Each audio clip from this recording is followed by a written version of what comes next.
બનાસકાંઠા જિલ્લામાં કાંકરેજ તાલુકાના ઉમરી ગામેથી પસાર થતી પાટણ બિલડી રેલવે લાઇન બાજુમાં તાર ફેન્સિંગ કરતા ખેડૂતોને રસ્તા બંધ થઈ જતા પોકારી રહ્યા છે ત્રાહિમામ। કાંકરેજ તાલુકાના સિહોરી રેલવે સ્ટેશનની લાઇન બાજુમાં ઉમરી ગામના ખેડૂતોના ખેતરોમાં અવરજવર માટે મુકેલ રસ્તામાં નાળા અને તાર ફેન્સિંગ કરતા ખેડૂતોને એકબીજા ખેતરમાં જવાનું મુશ્કેલ બન્યું। મળતી માહિતી પ્રમાણે ઉત્તર ગુજરાતના બનાસકાંઠા જિલ્લાના કાંકરેજ તાલુકાના કંબોઈ ઉમરી વિસ્તારમાંથી પસાર થતી રેલવે લાઇનની બાજુમાં લોખંડના તારની વાળ બાબતે ખેડૂતોને અન્યાય થયો હોવાનું સામે આવ્યું છે।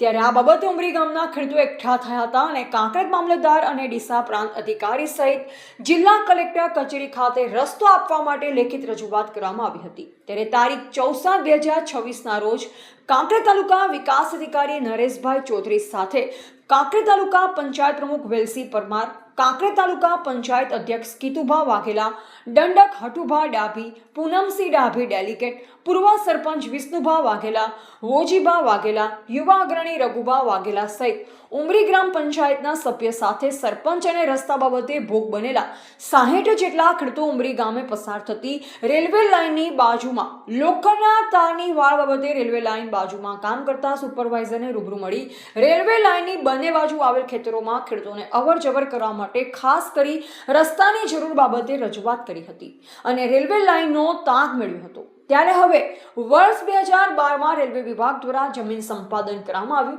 જેમાં વર્ષ 2016માં રેલવેનું કામ શરૂ કરવામાં આવ્યું હતું। તે સમયે રેલવે વિભાગ દ્વારા અવરજવર કરવા માટે નાળા મૂકવામાં આવ્યા હતા। જો કે આ વખતે રેલવે વિભાગ દ્વારા કોઈ તાર ફેન્સિંગ કરવા માટે તસ્દી લેવામાં આવી ન હતી, પરંતુ થોડા સમય પહેલા અમરેલી જિલ્લામાં રેલવે પર સિંહના અકસ્માતના કારણે મોત થયું, જેને લઈ વન વિભાગ અને રેલવે વિભાગ દ્વારા તાત્કાલિક અસરથી નિર્ણય લેવામાં આવ્યો અને રેલવે લાઇન બાજુમાં તાર ફેન્સિંગ કરી પશુઓ માટે સેફટી અને તેમના જીવનું જોખમ ઊભું ન થાય તેવા પ્રયત્ન કરવામાં આવ્યા છે। ત્યારે હવે કાંકરેજ તાલુકાના મુખ્ય મથક સિહોરી ઉમરી ગામે પસાર થતી રેલવે લાઇનની બાજુમાં તાર ફેન્સિંગ કરતા ખેડૂતોને રસ્તા બંધ થઈ જવાના કારણે ભારે મુશ્કેલી ઊભી થઈ શકે છે। ત્યારે હવે જિલ્લા કલેક્ટર અને પાટણ સાંસદ સભ્ય આ મામલે કેન્દ્ર સરકારની ગાઈડલાઈન મુજબ ઉમરી ગામના ખેડૂતોને ન્યાય આપવા માટે તેમજ ખેતરોમાં રહેણાંક વિસ્તારોમાં અવરજવર માટે રસ્તાનું નિરાકરણ લાવવામાં આવે તેવી માંગ બુલંદ બની છે। રિપોર્ટર રામજીભાઈ રાયગોર, બનાસકાંઠા। ગામમાં આજે અમારો રેલવેનો પ્રશ્ન હોય અમે ગામ લોકો ભેગા થયેલ અને જે અમારા પ્રશ્નનું નિરાકરણ નહીં આવે તો અમે ઉગ્ર આંદોલન પણ કરશું। જે કરવાનું થાય એ કરીશું, પણ અમારે રસ્તા બાબતે જે કરવાનું થાય એ કરશું। શું માંગણી તમારી?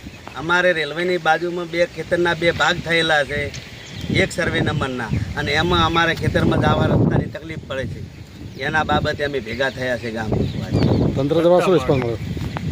તંત્ર દ્વારા તો આ બોર્ડર મારવામાં આવે છે લોખંડની,